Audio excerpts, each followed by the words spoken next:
আমার লাগছে না থাক আমাদের বাসা তো এই যে এই চাচাটা দেই একজনের হলেই হবে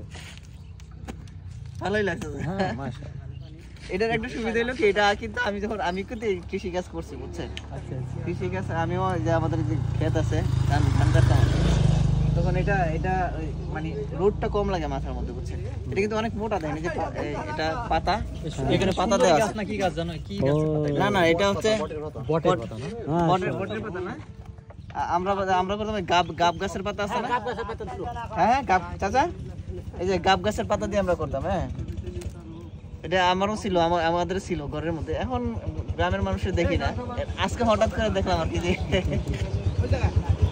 পাতলা কন্টেন্ট হ্যাঁ খারাপ লাগতেছে নাকি মাশাআল্লাহ আপনি কি ধান কাটা শেষ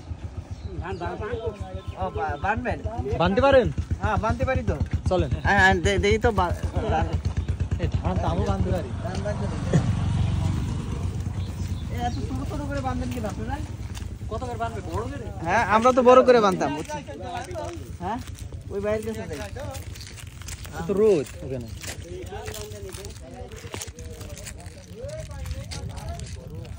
আপনাদের একটা দিয়ে বানতেন না একটা দিয়ে আমরা তো বড় করে বাঁধি আমরা যেভাবে বানতাম আর কি এটা দেখাই হ্যাঁ বিসমিল্লাহ অল্প করে ছুটান খাই অল্প হ্যাঁ না না অল্প না তাহলে আমার তো লাগবে বেশি ও তো এই আটি বানছে ও হবে না বানলি হ্যাঁ আটি বানলে হবে না নে দেই না আমি এই যে আমরা যেভাবে বানতাম এই যে এইভাবে দিয়া এইভাবে দিতাম আর হ্যাঁ ও তো আটি কয় না আটি কয় ও আটি বানলেও গৃহস্থ বকবে না গৃহস্থ বকবে হ্যাঁ তাহলে বানবো না না আচ্ছা ওই মোটাই বানতে হবে আচ্ছা একটা বাইরে তারপরে খুলে দেবো হ্যাঁ খুলে আবার দলা করতে আমাদের বাসা এই দুটো আমাদের গেস্ট আমাদের বাসা বলি তো বড় আমাকে ধান টান নেই এমনিতেই শিখা